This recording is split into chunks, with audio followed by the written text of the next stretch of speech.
Tansei Kiwao, Melissa Hamnick, Disnikashin, I'm Michif Niapi, Ochinya Treaty 1 Whitehorse Plain.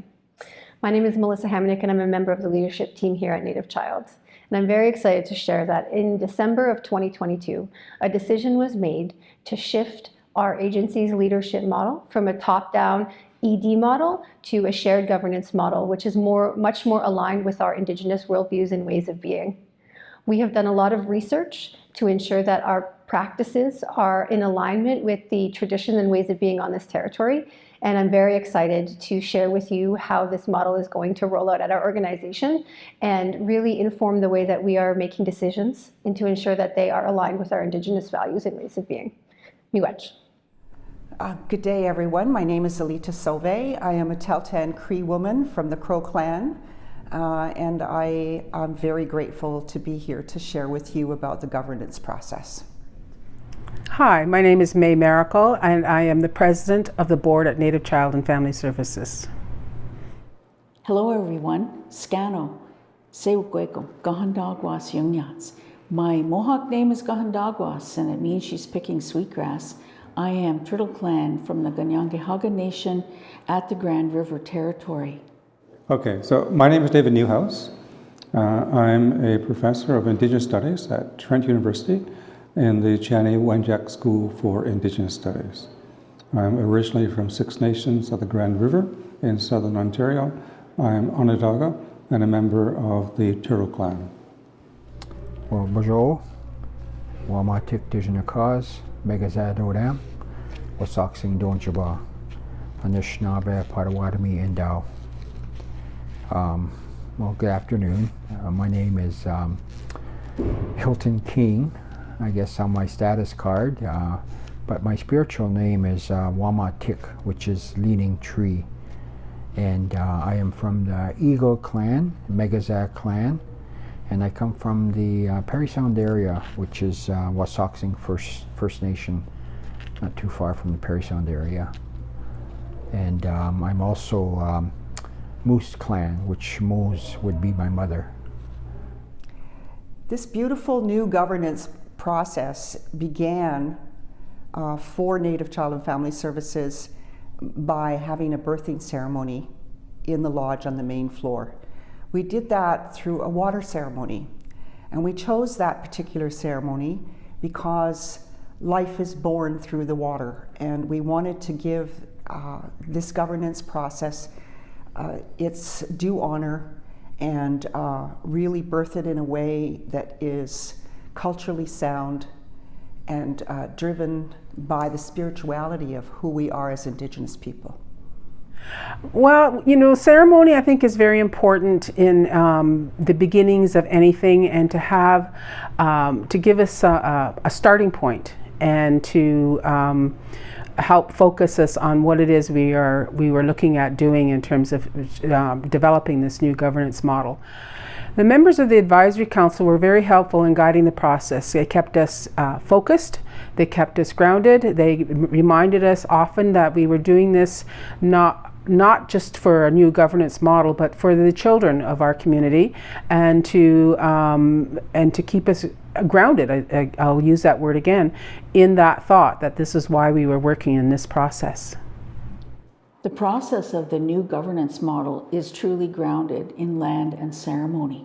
As an advisory group of elders from the City of Toronto, but also coming from communities, First Nations surrounding the city, we gathered together and had initial conversations that were so important about what we were going to do to fulfill a prophecy.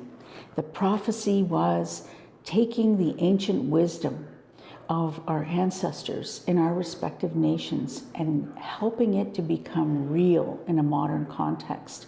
And so this challenge of establishing a governance model for Native Child and Family Services based on ancient ways of governing ourselves as nations was something that was really exciting and really compelling for me.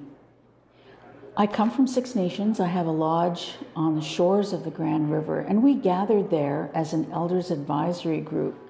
We made sure as the Elders Advisory Group that we were in ceremony for every meeting that we had. And indeed, when we went to the land, to the lodge of Soul of the Mother at Six Nations on the shores of the Grand River, we made ceremony there at the sacred fire because we all knew that we needed sacred and spiritual guidance from the ancestors to be able to set the boundaries and the foundation for this new governance model. I received an email from Anne Riley, right, who had read a paper I wrote now about close to 30 years ago, in which we looked at an organization that was trying to transform its culture, that was trying to act in accordance with Indigenous tradition and values and culture. So she had read the paper, she gave me a call and asked if we would begin to talk with them. And so that's what we've been doing for the past year or so. So our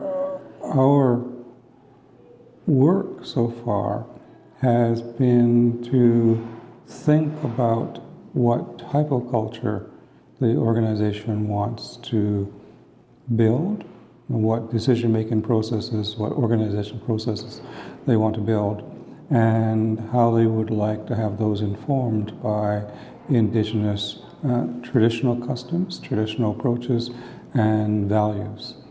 And so we're taking a look at this point about some of the historic literature that has emerged on Indigenous decision-making. We're not involved in any of the land-based approaches, and that's already been done. They've made some decisions about what it is that they want to do. And so what we've been doing is leading a discussion about values and about how to begin that process of translating those values into organizational processes. From what I experienced in the meetings, sitting in the meetings, there was a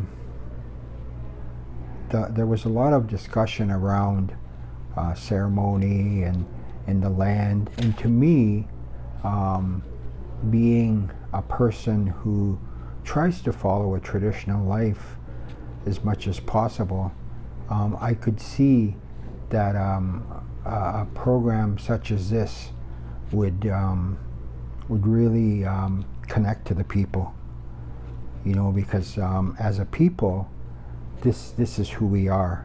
You know, we are all about the land. We are all about ceremony, because our understanding is that's our mother, and our mother is sacred. So we try to keep that connection on a regular basis. So I could see, just listening in on the meetings, that this would be successful, I guess, so to speak. The Elders Advisory process was guided by, again, I feel that traditional knowledge, Indigenous knowledge. There was talk of ceremony, there was talk of the teachings, and for me, I feel that was a way that came from not us, but came from the ancestors, because as elders, that's what's been passed on to us, you know. And so this knowledge we carry is, we're doing a process of carrying this knowledge so that we can pass it on to the next generation, and to keep that world view alive, I guess, you know, to keep people thinking that, in a way, to keep those ancestors' teachings alive, I guess. So yeah, that's really what I seen in this process. The community was involved in the process through the community advisory councils, that they would go out and talk to and get information from the advisory councils, get their input on this new process, and begin the explaining of how it was to work, and to get some feedback from the community. We hope this new model of governance will bring a new life to the agency, a new focus, a new vibrancy. It will become our our own agency, if you will, in terms of the Indigenous community of Toronto, and that it will focus much more on the actual community than on, in some instances, we spend a lot of time working with our government partners, whereas we're hoping with, at least I'm hoping with this new model, that we will focus where our attention really needs to be, which is on the community. I think the importance, when we started this process, the importance I think was looking at decolonization. This model takes us away from the Western way of doing things and coming back to our traditional ways of doing things in this governance model. So I think that to me is very important in giving us ownership and also and how we work with our community and work with the people who live in this city. And so I think that's the important part for this new model in terms of creating something that is ours. What I would say to other agencies, other Aboriginal agencies looking to create a governance model is to actually sit with your elders and sit with your community and get the information that you need from them before making too many steps forward. Oftentimes, if we start doing something without consulting the appropriate people, we can make mistakes that are really hard to come back from. So I think it's important to make sure that we consult with all of the people who are involved in any process, and to include them at every step of the process, so that they're getting feedback, so that they understand how things are moving forward, and that they are part of the process. So I think that's an important part to let other agencies know. Indigenous community, whether it's urban or whether it's in First Nations communities, has always been involved in this process. There have been circular revisions of this particular process and the documents emanating from this process. We have made sure that there are feedback mechanisms in place to community so that their voices become part of this whole design. I'm hoping that this new model will accomplish great things for the agency.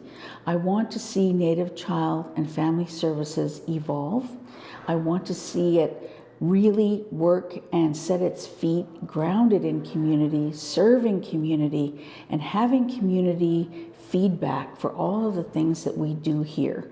It's such an important agency in the city because our children are the ones who are going to carry on in the next 7 generations all of these teachings, all of these ceremonies, all of these ways of life and values that they're going to be walking with in the world.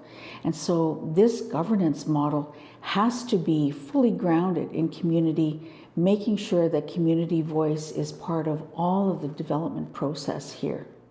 I think this is the first time that a governance model of this nature has been accomplished in the city. In terms of all of the work that has been done in this city over the past 40 years, we have experienced, as First Nations, Inuit, and Métis, extraordinary growth. And I remember when my family first came here in the 60s, for my mother to take us into high school and into university, there were very few services for our people. And we were scattered throughout the city in various locations. This governance model makes sure that not only are we gathered together under one roof for these particular services, but this governance model really speaks to how we are organized as nations. And so you will see the 7 sacred laws of the Anishinaabe Nation. You'll see the great law of peace, the way of consensus decision making, the values of that great law of peace as those values of love and respect and compassion, all manifested in the new governance model. How we make decisions, who makes the decisions, how we relate to community, how community, most importantly, relates to the agency. The Elders Advisory Council helped develop the process by being there to guide every step of the way, starting with the ceremonial processes, the land-based planning processes, the feedback given to the progress of the work plan, through teachings, through continuous dialogue and discussion, and that's how we managed to continue to guide this whole process, and will continue through the implementation process as well. Our visit to Six Nations was very good example of how ceremony was woven through the entire process of the development of the governance model. When we were there, we were able to not only have a team building kind of experience through sharing food, but we also did ceremony together, and we received teachings from Diane Longboat, who gave teachings on the Haudenosaunee governance system.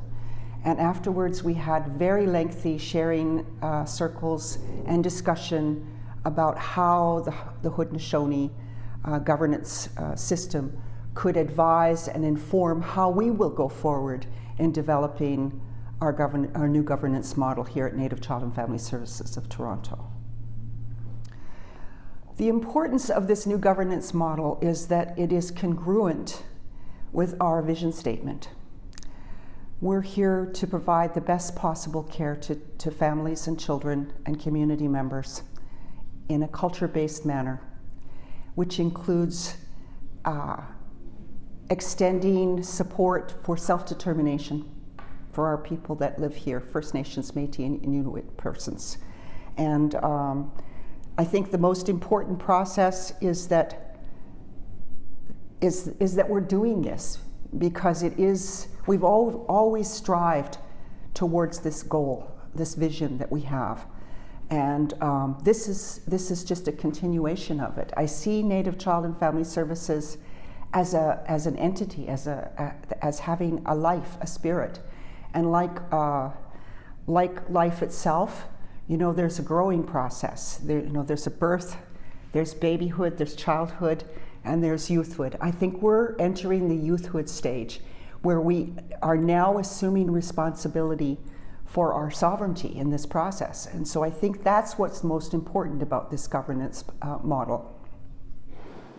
Our expectation is that our organizations act in accordance with our values, our traditions, our history, and our way of being in the world.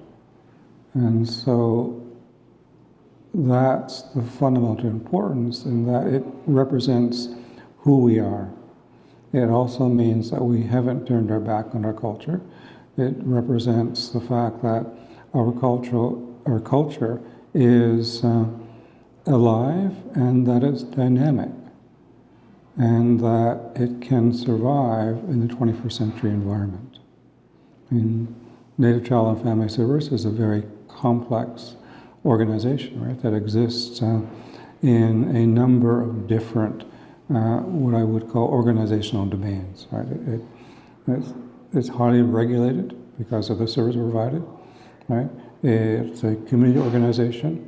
It is attempting to provide a set of services that are based upon Indigenous culture. And it's important that it do all of that well, because if it does that well, then it builds trust. So all of what the governance model does is build trust that when people come to receive services here, they will receive services that are appropriate, that are culturally sensitive, and that are helpful. I hope this new model will really keep people together, because I know a little bit of the history here, and there's it's very diverse here, but a process like this will keep the people together, because I believe in blood memory. I believe that the people know this in their spirit. They may not know it mentally, but emotionally and spiritually, I believe they know that. So when they come here, even to Native Child, they have a sense of belonging, and I believe that's what's being created here. The importance of a governance model such as this is that there is no hierarchy. So I see a lot of circle process, which is what we did traditionally. You know, we did have clan leaders of clans, but when there was a decision to be made, traditionally we would sit in circle and we would talk about that. And if there was any disputes in the Anishinaabe clan system, there was different clans that would come in between those and help those people figure that out. But for the most part, we would sit in circle and we would usually just discuss one thing. And the process was to go around that circle until everybody came to an understanding or a consensus, that so it wouldn't come up again. So, you know, I believe that is something that will keep us stronger as a nation, to keep that process in place. I just think that this has been a very interesting process. I don't think you can ever not learn something new. I think there's always a chance to, in terms of the Indigenous community, to be innovative in how and looking at how we use our traditions and how we modernize them in this world that we live in today, and how they can be effective in terms of serving the communities that, as an agency, that we serve. For other organizations that are hoping to follow this process in developing their governance model, I would say, take your time, watch what we're doing, see the mistakes we're making, because we're only human, and see the lessons learned that we might be able to share with you. I think this is going to be such an important process for not only Indigenous organizations, it's going to be an important process for government, municipal, provincial, and federal governments to see what does self-determination look like when you're developing a new governance model in a large Indigenous urban organization. And so watch for our failures, where we learn so much, watch for our tremendous successes, and most of all, listen to what community is saying about the process that we are following, and do better when it's your turn. I think we have to acknowledge the incredible amount of work that the board and the Elders Advisory Committee have done, and the boldness and the strength that is taken to say, we want to do things differently. That's incredibly difficult for an organization to do. And then to go further and say, we want to fundamentally change our organization so that it operates according to our values and our traditions. And that's going to take a lot of effort and a lot of strength. And so I think we want to acknowledge all of that, right? Personally, I think, you know, I am a product of the 60 Scoop, and to see what's going on in our Indigenous organizations today is very hopeful. You know, and I've developed some good relationships here with the organization. I was employed here for a while, and but again, the thing I see is that, you know, we have people coming here who just want to belong, you know, and I believe this organization here does that. You know, it tries to create a place of, you know, I've seen people over the years when I was here that people have told me they've come for years, you know, they come just to come. So I think that's one of the things that I see that is good for the community. You know, it creates a community, what do you call it, almost like a community feeling, you know, and that's important. That's important in because of what we're dealing with here in child welfare. So we're really trying to to encourage people that, you know, they belong, you know, they have a right to a good life, and everybody deserves a good life. And so, you know, and I believe that's what's being created here at Native Child. I would like to say that I have been enormously grateful to be useful in this process, and I look forward to continued consultations with community and with staff and with the board of directors to ensure that this vision is realized. Marcy for taking the time to learn more about how we're practicing shared leadership model here at Native Child. And if you'd like to hear more about our process and how we're moving forward in this practice, please visit our website at nativechild.org.